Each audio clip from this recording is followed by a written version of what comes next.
Esse título sugere.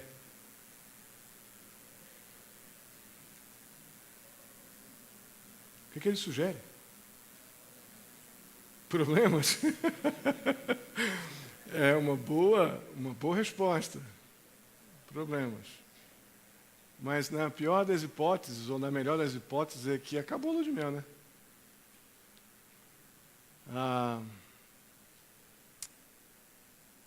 Como metáfora, a lua de mel, ela tem aplicações interessantes. Todo novo relacionamento nos faz passar por um período de lua de mel, né? A gente conhece aquela pessoa e qualquer sentido, desde as amizades aqui evangélicas até o ambiente da igreja, os começos são tão interessantes, né? A gente não vê defeito em nada, é tudo lindo, tudo uma lua de mel. Aí passa o primeiro mês e a coisa começa a ficar complicada.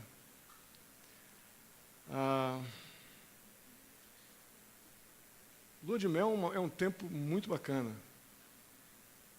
É um tempo altamente precioso. Eu creio que essa expressão ela foi criada para indicar mesmo o primeiro mês de casamento, onde tudo são literalmente flores. É a fase onde o casamento é melhor. Aspas, bem grandes, mas aquela primeira convivência, aqueles tempos de início, de começos. Mas não era para ser assim. Na verdade, nós deveríamos, depois dessa fase de novidades, de descobertas que nos encorajam, nos empolgam, à medida que nós vamos conhecendo as pessoas, nós não deveríamos passar a odiá-las, mas deveríamos aprender a amá-las direito. Não pelo que elas podem nos dar, mas pelo que elas são. É uma coisa dramática a gente associar lua de mel pensando em casamento em um mês de felicidade, porque um projeto de Deus que nos ensina, que nos diz que o casamento é até que a morte nos separe, e eu trabalho e gasto uma grana, invisto melhor do que eu tenho para um mês, e na verdade, lua de mel, eu costumo dizer para o pessoal que vai casar aqui, né? Não faça compromissos de 3 anos, 36 meses para lua de mel, não. Espera ver se o teu casamento vai durar 3 anos. Oh, que coisa pessimista, né? É para durar.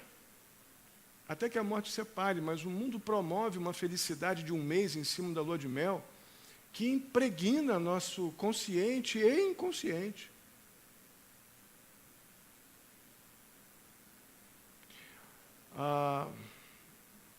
Quando eu conversava com um menino lá no seminário, vocês vão conhecê-lo semana que vem, o Paulo, nem sei se eu falei isso para ele, não lembro. Mas ele falou, hoje eu corri 1 quilômetro em 2 minutos, uma coisa assim. Cadê o Felipe? Está aqui não, né? Está lá embaixo? É.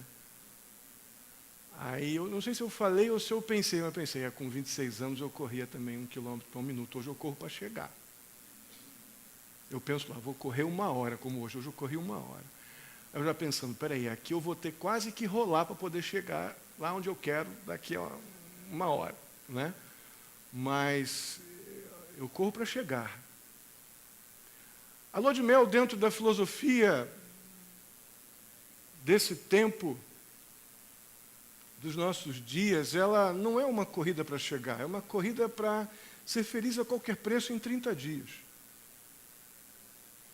Deus não planejou isso. Esse não é um projeto de Deus para a vida do casal, para os nossos relacionamentos. É impressionante isso na nossa convivência. A gente chega numa igreja nova e tudo é lindo, estou em lua de mel. Aí começa a conhecer as pessoas, eu já estou odiando, maldizendo, difamando. Porque essa síndrome da lua de mel ela também afeta nossos relacionamentos de forma geral. Já perceberam como acontece com um trabalho novo? Você vai, estuda, faz uma prova, passa num concurso e entra naquele trabalho que você sempre desejou. O primeiro mês você acha, Senhor, o Senhor me deu o meu maior presente. O segundo mês eu conheço melhor meu patrão, meu chefe. No terceiro mês eu já vejo que eles não pagam com a pontualidade que deviam e minhas horas extras são esquecidas. No quarto mês eu estou dizendo, eu quero que esses caras me mandem embora para ver se eles me pagam alguma coisa para mim, eu só coloco eles no protesto.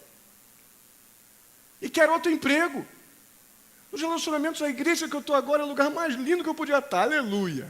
Senhor, obrigado. Eu começo, no primeiro mês, eu começo a achar que está tudo lindo. No segundo, eu já começo a achar que o pastor está pregando para mim. No terceiro, eu já acho que está todo mundo me olhando todo. No quarto, eu já estou procurando outra igreja para ir. Acabou a lua de mel. Você é assim?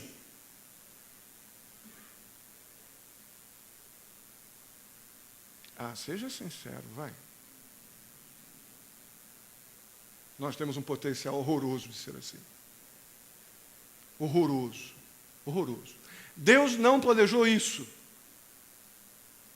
para os nossos relacionamentos. Muito menos para o casamento. Cada novo mês deveria ser mais doce do que a lua de mel. Deveria ser assim. Cada dia mais especial, porque eu conheço cada vez mais o meu amado e a minha amada. Se eu não fui enganado quando, antes de casar, sobre os defeitos e virtudes deles, até os que eu não conheço e vou conhecer à medida que convivo, estão dentro desse pacote de amor que Deus me deu por ele, ela deu e deu a ela por mim, e assim vai. Deus não nos deu um casamento que se desfaz com problemas. Esse não era o plano de Deus quando nos deu o casamento. Infelizmente, alguns casamentos acabam se tornando exatamente o que a lua de mel representa. O primeiro mês é joia, depois tudo vai por água abaixo. Não estou falando teoricamente, não. Eu, infelizmente, tenho uma experiência no meu ministério onde diversos alertas foram dados para o casal que estávamos aconselhando. E não deu, menos de um ano, já havia todo tipo de desastres, porque eles tiveram um projeto para correr muito, mas faltou fôlego para chegar no final. E do primeiro mês para o segundo já tínhamos separado brigas físicas violentas. E hoje essa família não existe mais. Projeto de um mês, projeto lua de mel, seja feliz em 30 dias. Nós precisamos inverter essa tendência em tudo. Não somente no casamento, mas eu vou me deter um pouco nesse ponto. E o meio de fazermos isso não é outro a não ser pela palavra de Deus ou através da palavra de Deus. A Bíblia não diz exatamente o que eu vou sugerir agora, mas eu tenho a impressão que a lua de mel de Adão e Eva durou bem mais do que um mês. Bem mais. Com isso em mente, mesmo sentados, vamos baixar nossas cabeças e vamos orar. Obrigado, Senhor querido,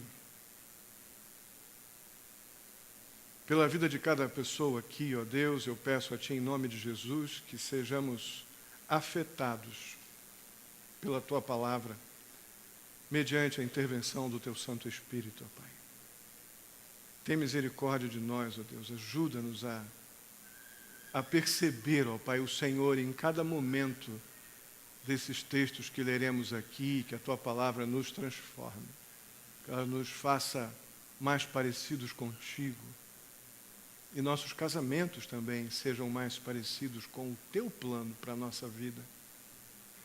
Assim eu te peço, ó Pai, em nome de Jesus. Amém. Só Deus sabe quantos meses ou anos aquela crescente alegria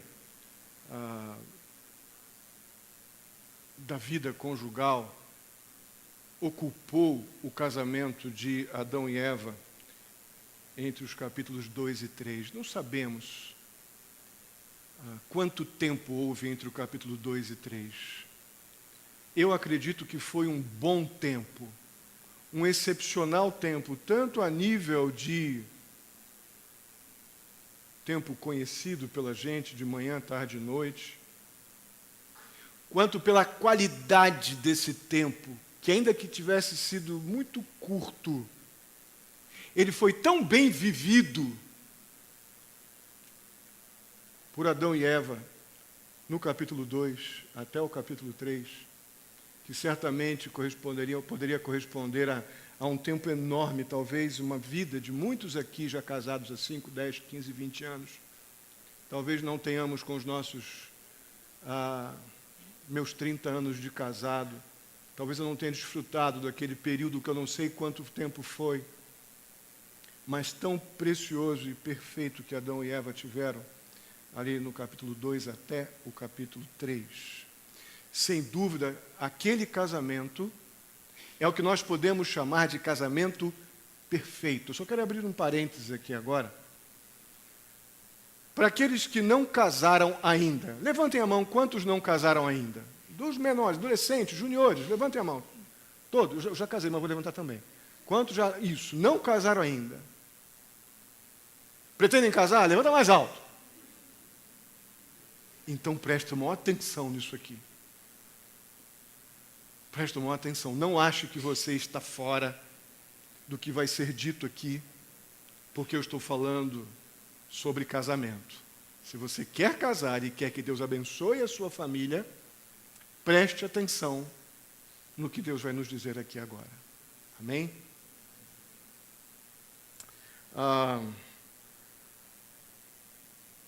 Se você quer um modelo de casamento perfeito, olha para o casamento de Adão e Eva no capítulo 2 até o capítulo 3. Fantástico. Pense comigo. Logo de cara, o que Deus fez? Deus esculpiu Adão. Olha que espetáculo. Devia ser alguma coisa muito parecida com isso aqui. Na verdade, muito melhor do que isso aqui, né? Mas gostei muito dessa imagem. Mas não viver num tempo desse aqui, no capítulo 2, sem saber quanto tempo isso durou. Aí você pensa que Deus, então, nesse espetáculo de criação, Deus vai e esculpe Adão. Verso 7 diz: Então o Senhor Deus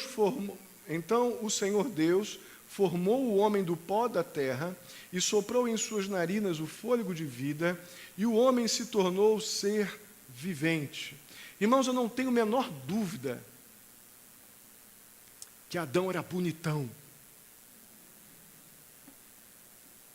fortão, saradão, corpo atlético, sem defeito nenhum, perfeição. A gente passa um tempão na academia, né? Uma molecada aí, né? E tal. Não, Deus já botou Adão no jeito. Bonitão, bacanão. Além disso, algo maravilhoso, a Bíblia diz em Gênesis capítulo 1, verso 27, que o homem foi criado à imagem e semelhança de Deus. Teríamos muito para falar sobre isso, mas apenas aqui rapidamente a gente pode pensar o seguinte: as emoções desse homem absolutamente perfeito, bonitão, eram semelhantes à do próprio Deus. Incrível isso. O caráter e as demais virtudes morais desse homem tinham absoluta semelhança com as características do próprio Deus. Adão, sem dúvida alguma, era um homem de mente brilhante. Este era um homem com mente brilhante. Uma mente completamente ainda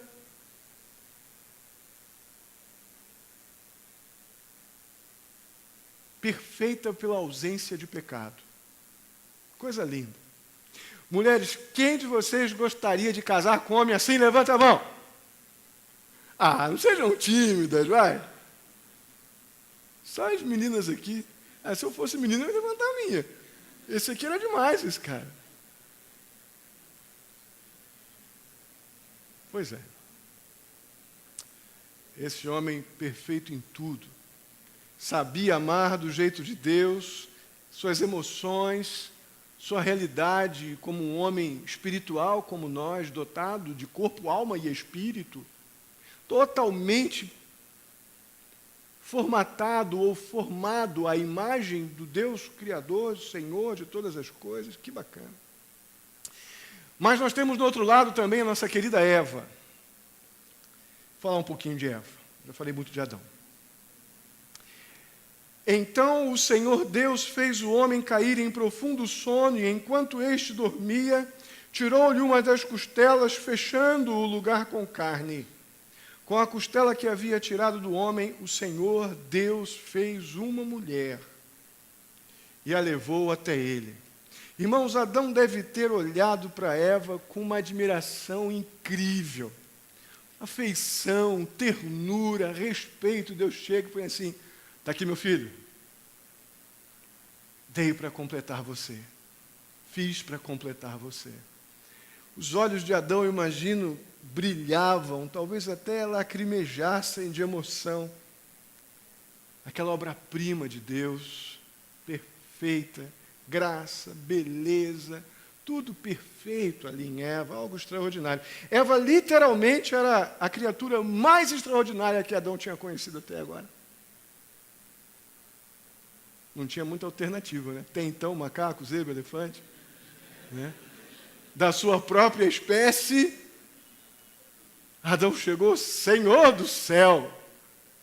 Que mulher linda, que presentão, que coisa maravilhosa. E Eva também, como Adão, foi feita à imagem de Deus, então suas emoções, sua vontade, todas estavam perfeitamente sintonizadas com a santidade, com a perfeição desse Deus maravilhoso. E que homem não gostaria de casar com uma mulher assim?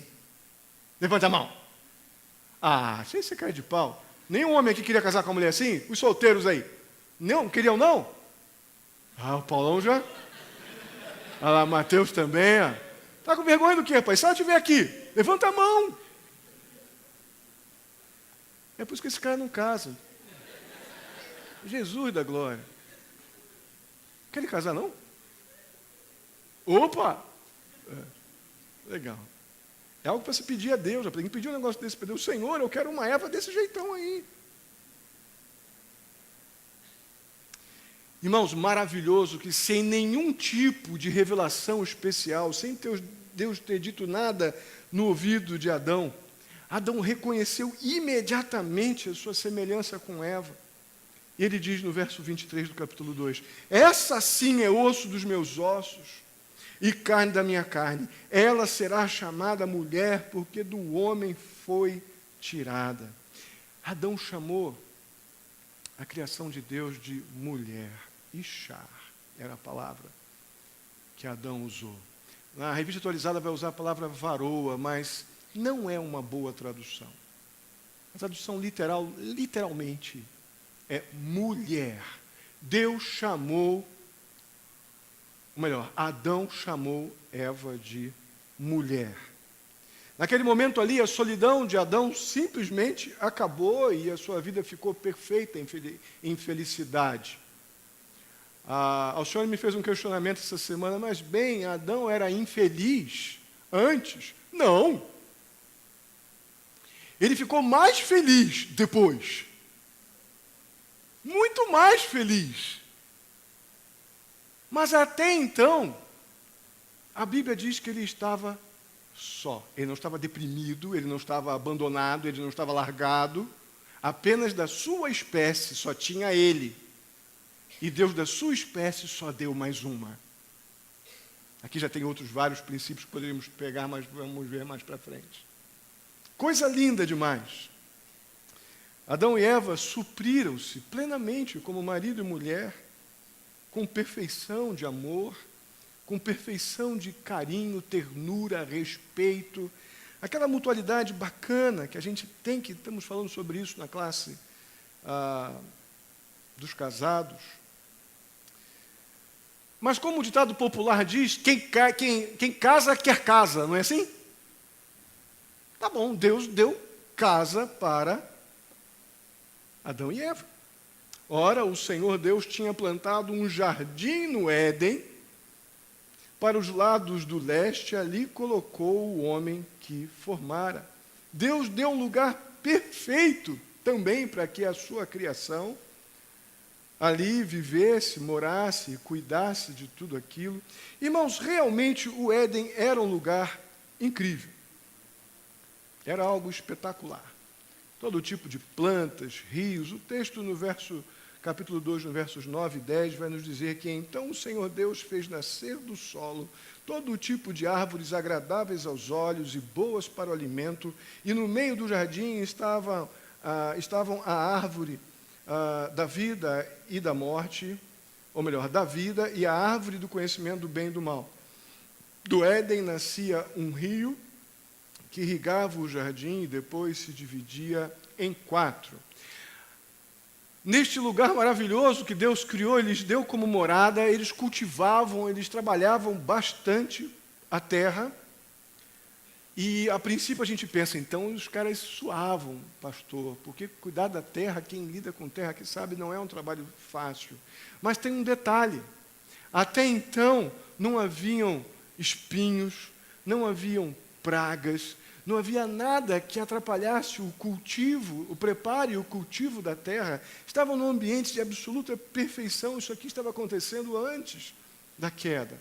Então o trabalho era extremamente leve, muito, mas suave, agradável. Os dois se completavam, eles eram inseparáveis. Eles não estavam sentados assistindo algum programa da televisão, o tempo passar, não, eles estavam muito bem ocupados um com o outro e com a criação. Deus lhes deu trabalho, mas eles faziam tudo de uma forma muito amável, gostosa, cheia de prazer um com o outro e prazer tremendo para com Deus. Que coisa maravilhosa. Mas há um detalhe bastante importante que a Bíblia nos dá nesse relato da criação, é que Deus também estabeleceu ordem para o relacionamento deles. Adão foi feito primeiro e depois Eva. Você confirma essa informação em 1 Timóteo capítulo 2, verso 13. Deus primeiro fez Adão e depois Eva. E Eva foi feita para Adão e não Adão para Eva. Veja isso depois em 1 Coríntios capítulo 11, verso 9. Deus estabeleceu ordem na criação. Mas tem um detalhe altamente precioso nesta organização, nesta ordenação da vida no jardim e na vida daqueles dois que estavam ali. Deus disse que não é bom que o homem esteja só, far-lhe-ei uma auxiliadora que lhe seja idônea. Irmãos, eu tenho uma profunda admiração por essa expressão. O único ser criado por Deus nas Escrituras que recebe este adjetivo é a mulher. Nenhum outro ser na Bíblia recebe o adjetivo de auxiliadora que lhe seja compatível, igual.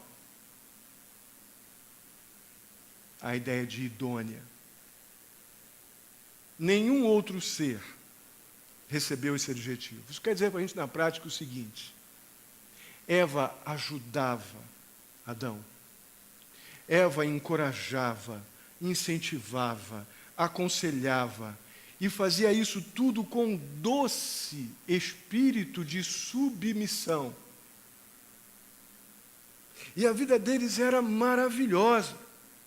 Adão sempre pôde contar com Eva, porque aquilo que ela fazia indo na direção de Adão supria de forma gloriosa a vida dos dois. Mesmo quando Adão se ausentava por algum motivo, eu creio que a afinidade espiritual e afetiva dos dois era tão completa que até a ausência de Adão por algum trabalho que porventura ele fizesse sozinho, não havia nenhum momento de ressentimento por parte de Eva e também nenhum ressentimento quanto à sua liderança. Não encontramos nenhum momento aqui na Bíblia, depois que Deus organizou o relacionamento daqueles dois, nenhuma citação que indique qualquer problema de ressentimento de Eva pela liderança que Deus estabeleceu em Adão sobre sua vida. Irmãos, a convivência daqueles dois era perfeita. A Bíblia diz lá no capítulo 2, no verso 25, que o homem e a mulher viviam nus e não sentiam vergonha alguma. Eles tinham uma perfeição de pureza no relacionamento deles, uma santíssima inocência. A nudez representava a beleza e a santidade de Deus. É isso que eles viam um no outro, e viam um ao outro como um presente de Deus, não como um objeto para ser usado. Isso era absolutamente maravilhoso.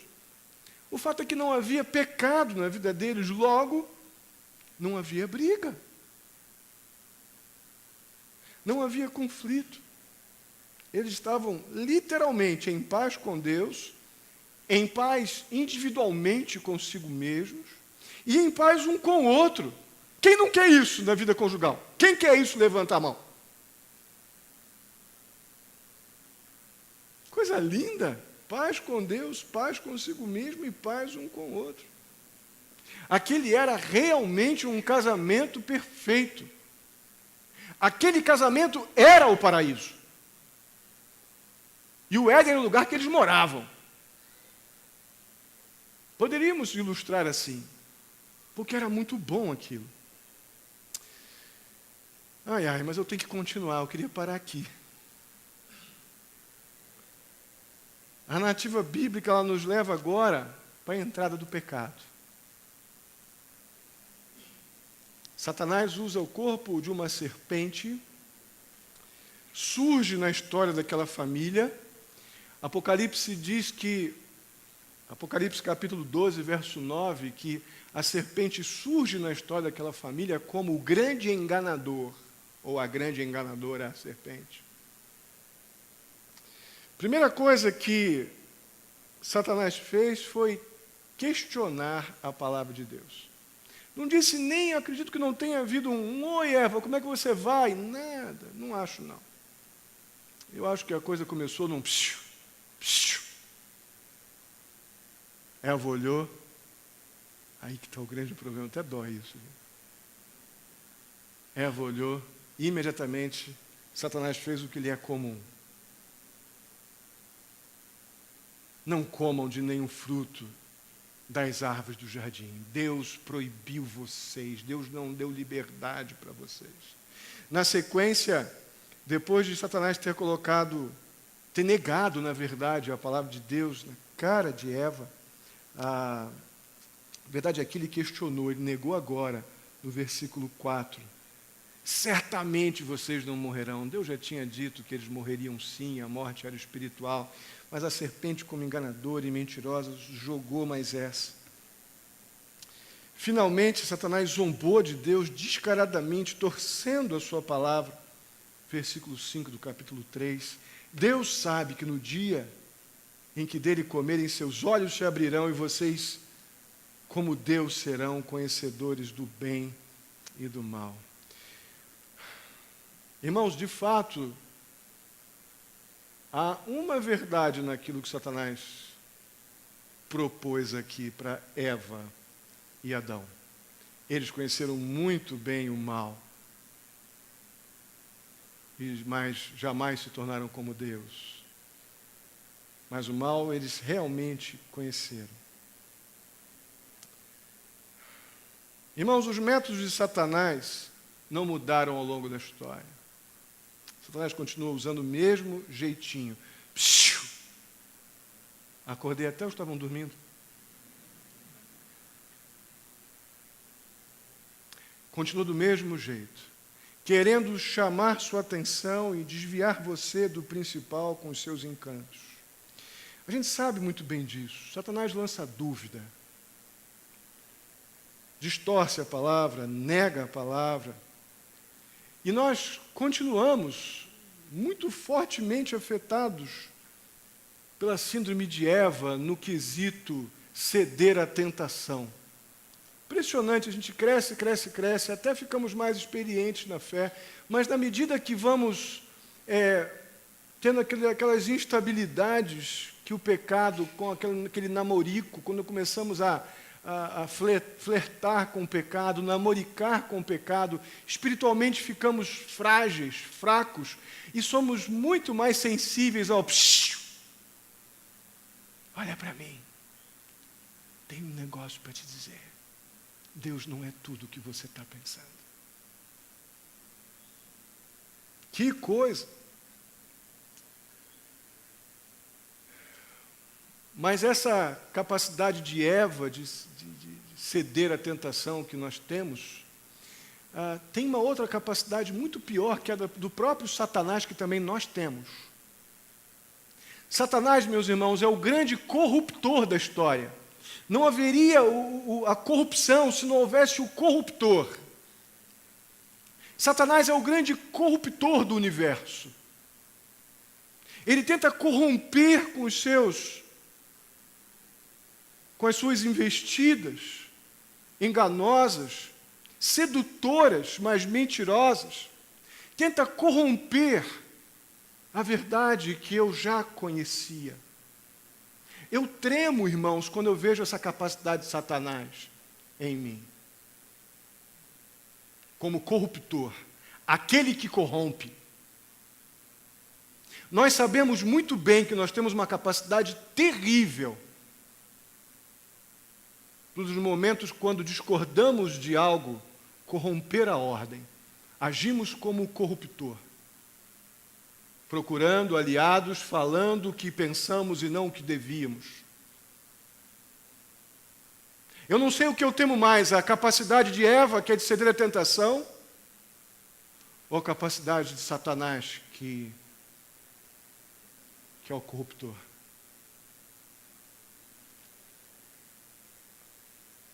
E Satanás até mesmo usa as coisas boas para afetar, para maltratar, nos afastar da vontade de Deus. Gênesis capítulo 3, verso 6, diz assim: quando a mulher viu que a árvore parecia agradável ao paladar, era atraente aos olhos e, além disso, desejável para dela se obter discernimento, tomou do seu fruto, comeu e deu a seu marido, que comeu também.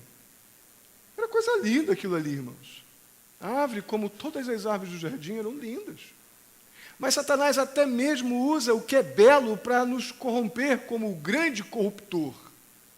E Eva agiu também como corruptora. E Adão agiu como banana. O corrompido. Irmãos, eu me sinto com grande temor quando eu penso nessa capacidade do ser humano de ser o corruptor. Você tem essa capacidade. Eu também. Se não estivermos cheios do Espírito Santo, vamos agir como Satanás. Isso não é um privilégio dos deputados, senadores, políticos. Isso é uma capacidade que o homem tem.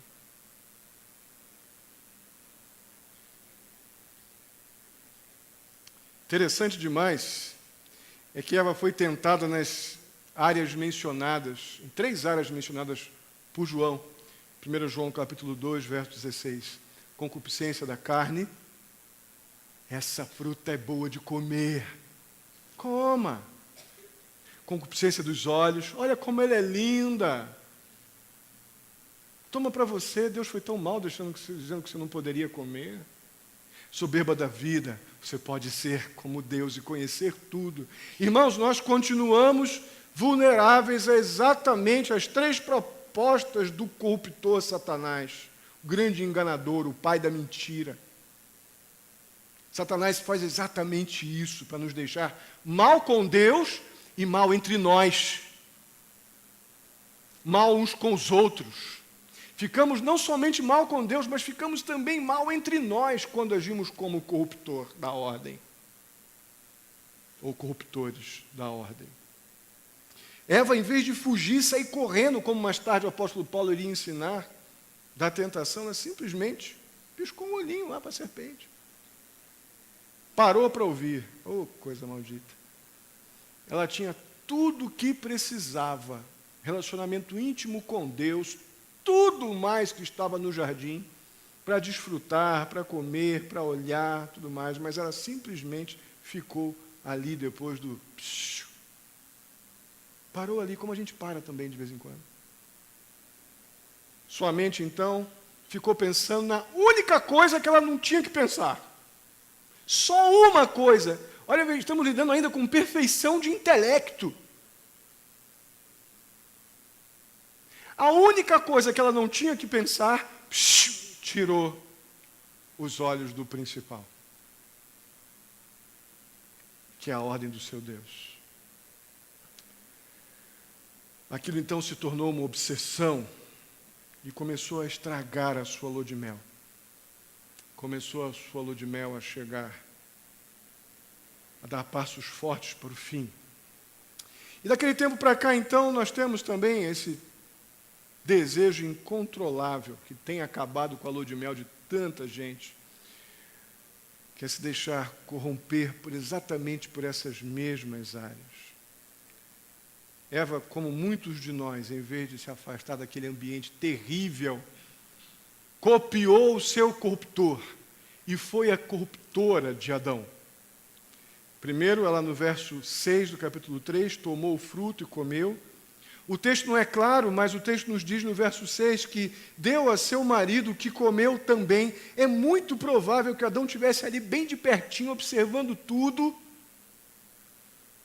Eva não estava simplesmente num local isolado do jardim. Muito provável, pela rapidez do momento histórico que vemos nas Escrituras, que Adão estava perto o suficiente para ver tudo o que estava acontecendo, com a autoridade que Deus lhe deu, com a capacidade de usar essa autoridade cheia de amor e ternura, deveria ter usado da autoridade que Deus lhe deu para amorosamente, firmemente, tirar Eva dali.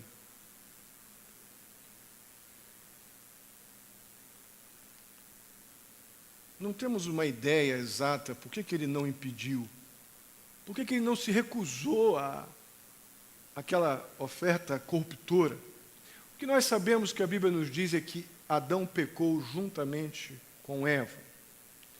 Isso é drástico, mas eu queria que a gente pensasse aqui numa coisa importante. Você percebeu o poder de influência da mulher? Percebeu?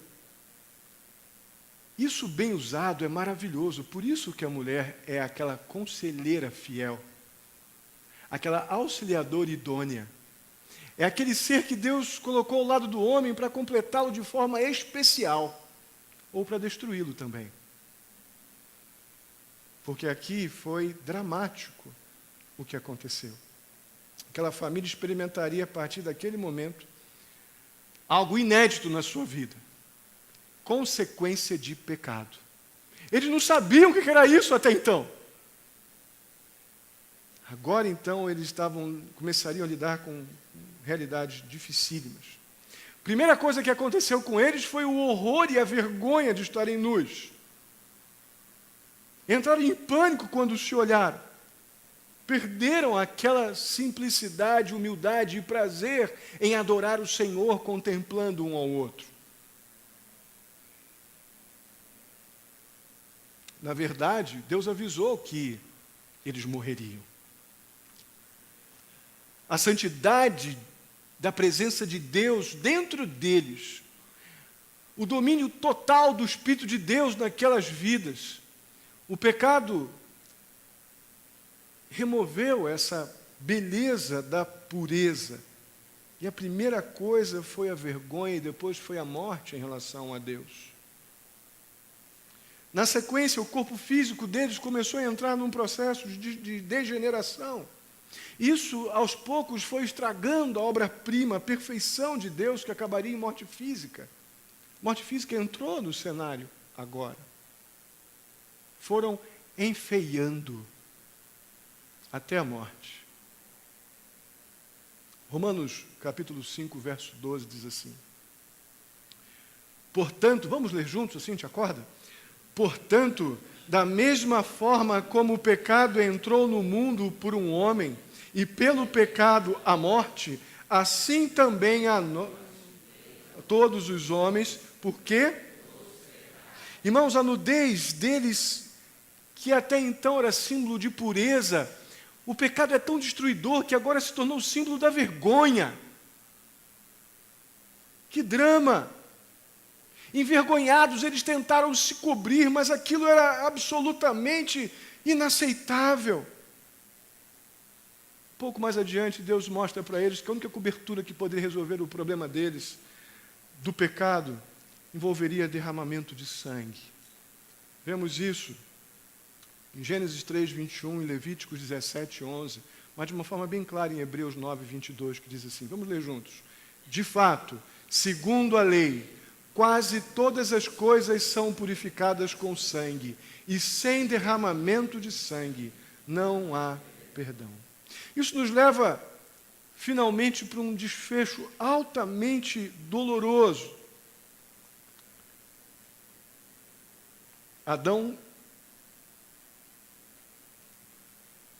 depois de desfrutar de uma plenitude e perfeição de relacionamento maravilhosos, a culpa, a tragédia da sua vida, ele culpa a Eva por isso. Foi a mulher que me deste por companheira, que me deu do fruto da árvore e eu comi. Eva, mais que rapidamente, se defende e diz, não, a serpente que me enganou e eu comi. Já viram isso antes? Foi por causa dele que eu pequei. Foi por causa dela. Irmãos, impressionante o impacto, desdobramento desse evento que lá atrás foi uma das primeiras consequências do pecado. Nós sempre tentamos jogar a culpa dos nossos problemas conjugais nos outros. Vou voltar um pouquinho. Nós sempre tentamos botar as culpas dos nossos fracassos em alguém. No que diz respeito a casamento, colocamos na sogra, na casa, no trabalho, na falta de dinheiro, no marido, na esposa, no filho, e assim vai. Raramente paramos em nós. Raramente. Mas Deus responsabilizou os dois. Vocês são responsáveis pelo que aconteceu.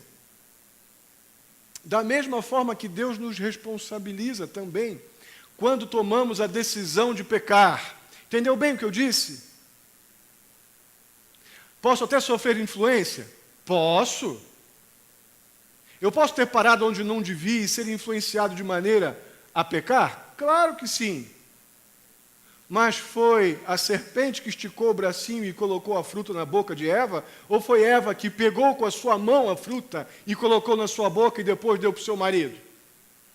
O nome disso é o quê? Eu decidi fazer isso. A decisão foi minha. Meu marido, ele podia ter dito não, mas Adão é tão culpado quanto eu, porque ele esticou a mão e tomou a decisão de pegar aquela fruta e comer também. E nós só vamos experimentar perdão de pecados, sabe quando? Quando eu parar de achar que a culpa do meu pecado é do outro. E começar a entender que as minhas decisões é que me levam a pecar, e eu tenho que apresentá-las como pecado a Deus para que os efeitos da cruz venham sobre a minha vida, eu tenha meu pecado perdoado e seja reconciliado com Deus, porque até então estou na condição de inimigo de Deus. Já houve derramamento de sangue pelo meu pecado. Eu preciso me render àquele que derramou o seu sangue por mim.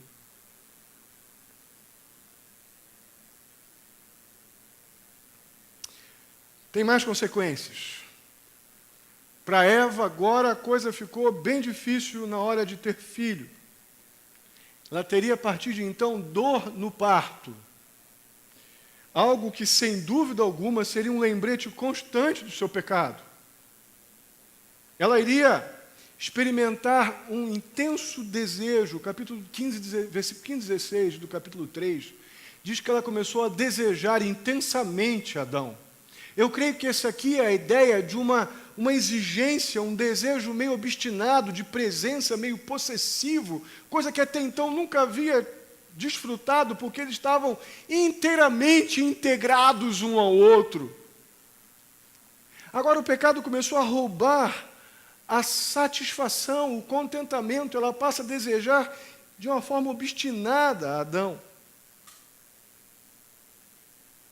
Queria atenção total, queria sua afeição, segurança, senti-lo perto dela. Estava se sentindo literalmente carente, totalmente novo esse sentimento para Eva. Seu marido, pecador agora, raramente estava disposto a parar, conversar, atendê-lo. Aquela autoridade natural, amorosa, afetuosa que Adão tinha sobre Eva, foi modificada por uma afirmação de Deus dura. Deus diz para Adão, ou para Eva, o homem te governará. Uau!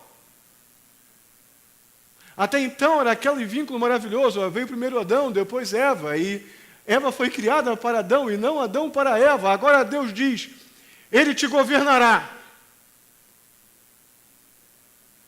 Amargura, ressentimento, rebelião começam a tomar o coração de Eva. Que drama! Mas Adão também tem consequências graves. O que era altamente maravilhoso, leve, gostoso, que era cultivar o solo. Agora cultivar a terra se tornou uma atividade altamente cansativa, interminável, tediosa, repetitiva. A ansiedade começa a tomar o coração de Adão nesse processo de ter que trazer o sustento para casa, para sua família. Isso deixava Adão agitado, irritado, menos atencioso às necessidades da sua esposa, que exigia loucamente atenção. Como resultado, conflito no lar. Provavelmente, muitas discussões. Meus irmãos, o pecado sempre traz tensão, briga e conflito em nossos relacionamentos, em particular em nosso casamento. Isso ainda podia piorar, né, Jean? Isso ainda podia piorar, ele piorou. E piorou. Piorou muito quando Adão e Eva tiveram que cavar um buraco para enterrar seu filho. Isso, sem dúvida alguma, piorou bastante a situação, eles estarem diante do primeiro túmulo da história da humanidade, seu segundo filho, Abel. Agora a lua de mel acabou.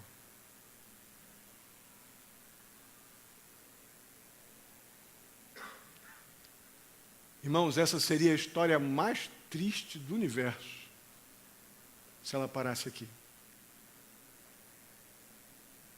Se Deus não tivesse posto esperança naquele ambiente de tristeza e trevas, essa história seria terrível. Mas Deus, amorosa e piedosamente, volta-se para Satanás e diz, no verso 15 do capítulo 3, porém, inimizade entre você e a mulher, entre a sua descendência e o descendente dela. Este lhe ferirá a cabeça, e você lhe ferirá o calcanhar. Coisa linda. Deus promete que o descendente da mulher, de Eva, já apontando lá para Cristo, ele feriria Satanás na cabeça para a morte.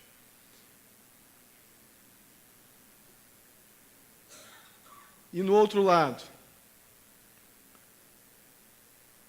a descendência de Satanás ia, no máximo, ferir o calcanhar do descendente de Eva. Ele iria sofrer, iria para a cruz e até iria morrer, mas iria ressuscitar. E estaria vivo hoje para nos garantir perdão de pecados e vida eterna. Amém? Esse aqui é o que nós podemos chamar de proto-evangelho. É o primeiro evangelho. A primeira apresentação do Evangelho da Bíblia. Esse é o primeiro lugar na Bíblia que apresenta a vinda do Senhor Jesus. Sem dúvida, é uma boa notícia, não é, irmãos? E ela se torna melhor ainda porque Jesus já veio. Amém? Glorioso. Ele morreu, ele viveu, morreu e ressuscitou. Seu sangue absolutamente perfeito. Ele satisfez plenamente a Deus, cobrindo o nosso pecado. Ele nos dá perdão gratuitamente, pela graça. Ele nos restaura com a sua justiça, sua palavra e a sua vontade. Ele nos capacita com o seu poder, através do Espírito dele mesmo, para que possamos vencer o pecado. E ainda com graça e misericórdia nos ajuda a lidar com as consequências do nosso pecado. Sabe para quê?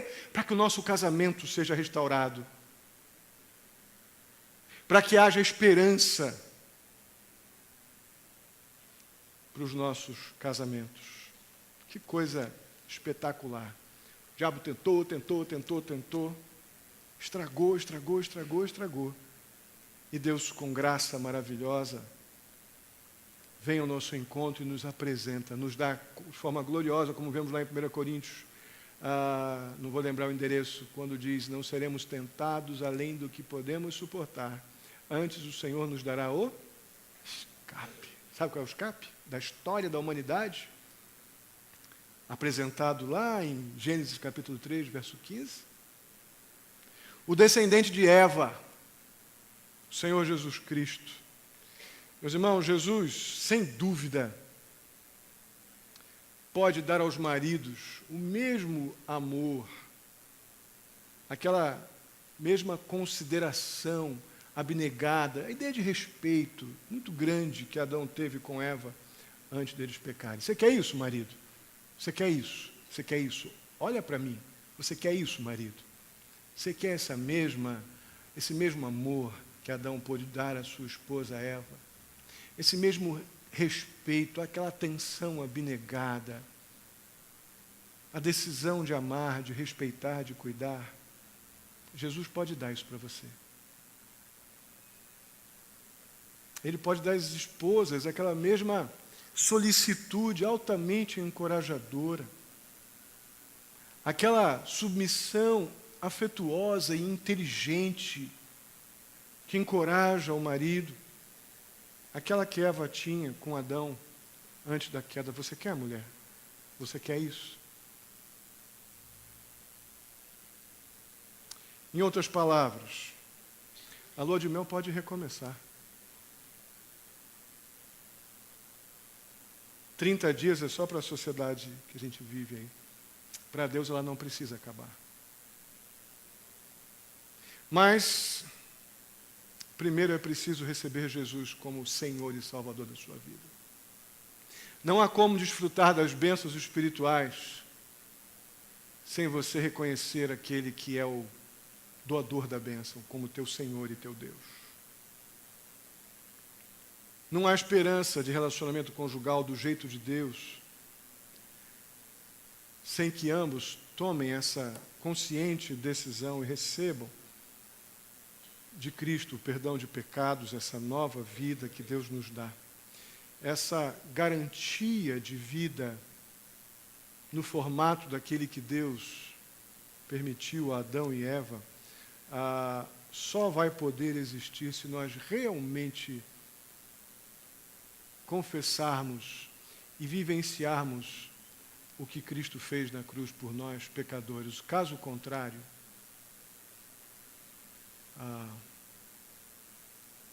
não há esperança de um casamento no modelo de Deus, no modelo do Éden, se Cristo não for o Senhor da sua história, da sua vida. Quando você toma essa decisão, o que acontece é muito prático. O caminho fica livre para Deus te abençoar. Quando você toma a decisão de render-se ao que Cristo fez por você, o caminho fica livre para que você possa ter as virtudes de Adão e as virtudes de Eva. Sabe por quê? Porque antes de ser de Adão e de Eva, são virtudes de Deus. E a Bíblia diz que nós, quando estamos em Cristo, nós temos o Espírito de Deus. E podemos praticar essas virtudes de Deus, sabe como? No exercício do fruto do Espírito, um para com o outro, porque o Espírito é também o de Deus.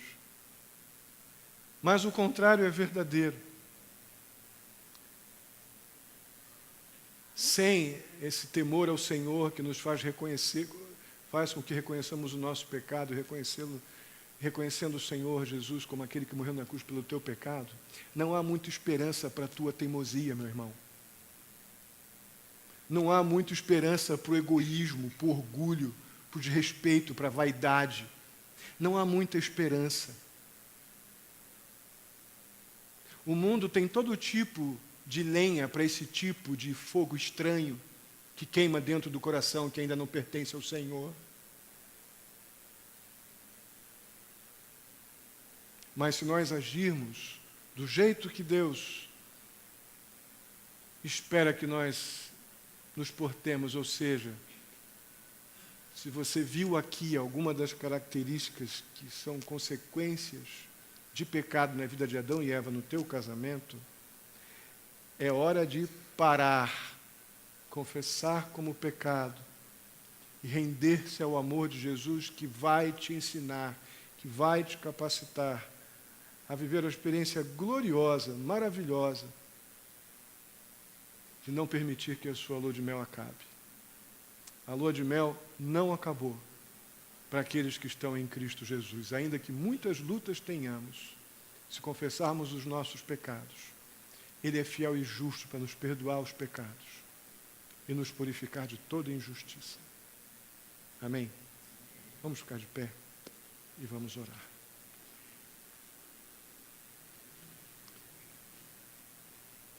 Nós vimos aqui de uma forma explícita as bênçãos espirituais que Deus tem guardadas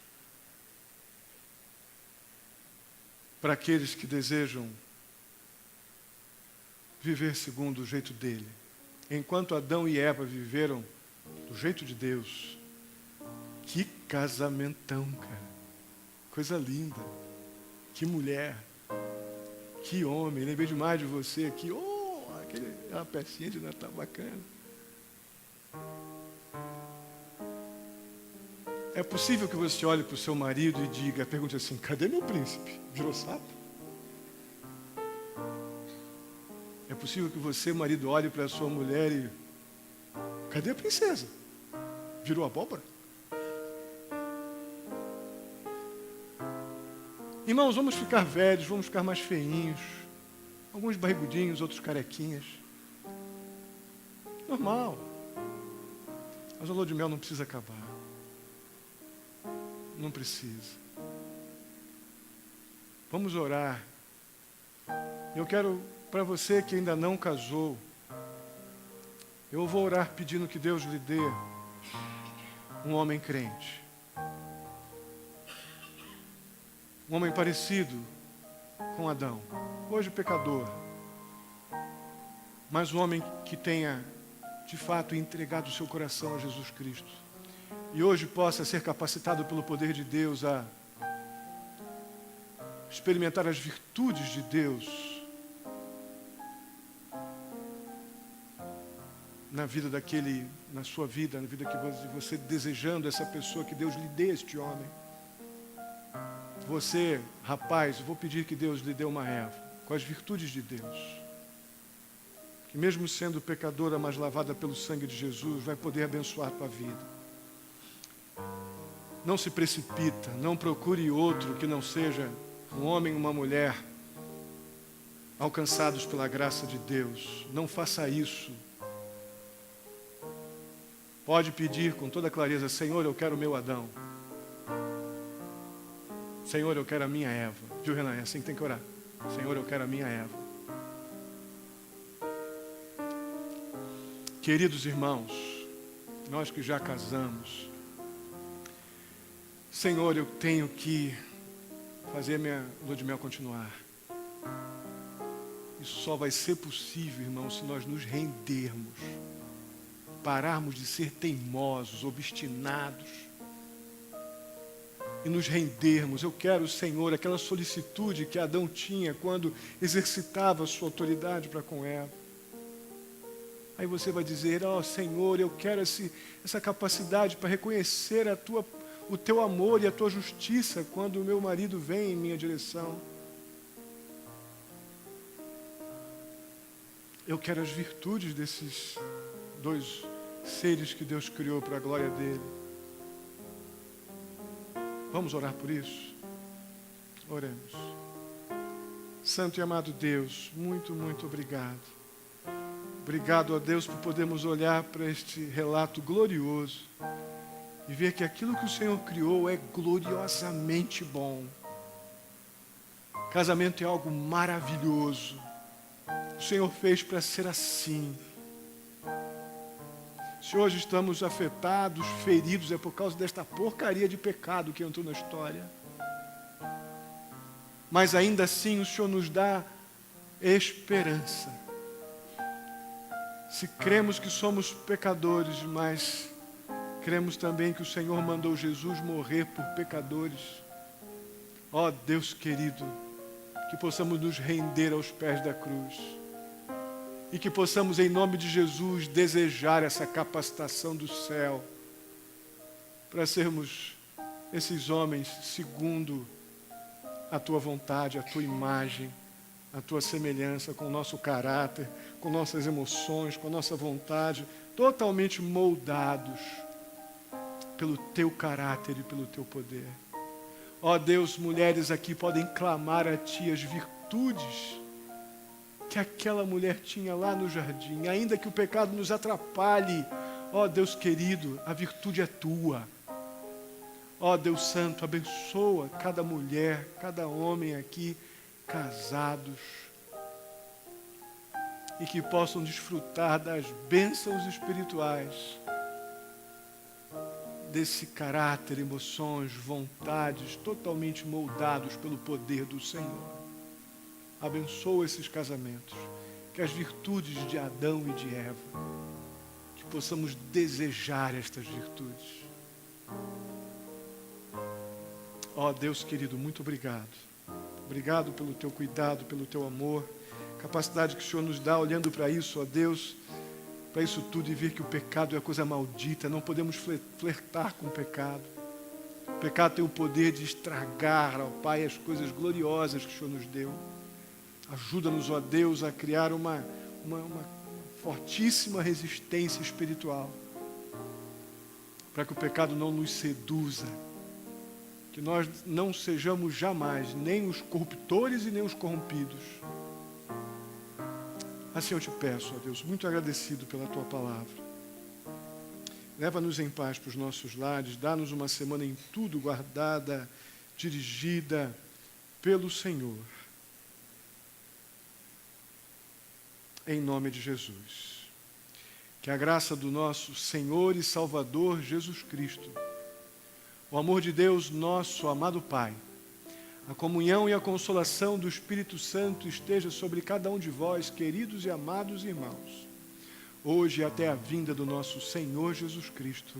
Amém e amém. Deus abençoe. Podem sentar.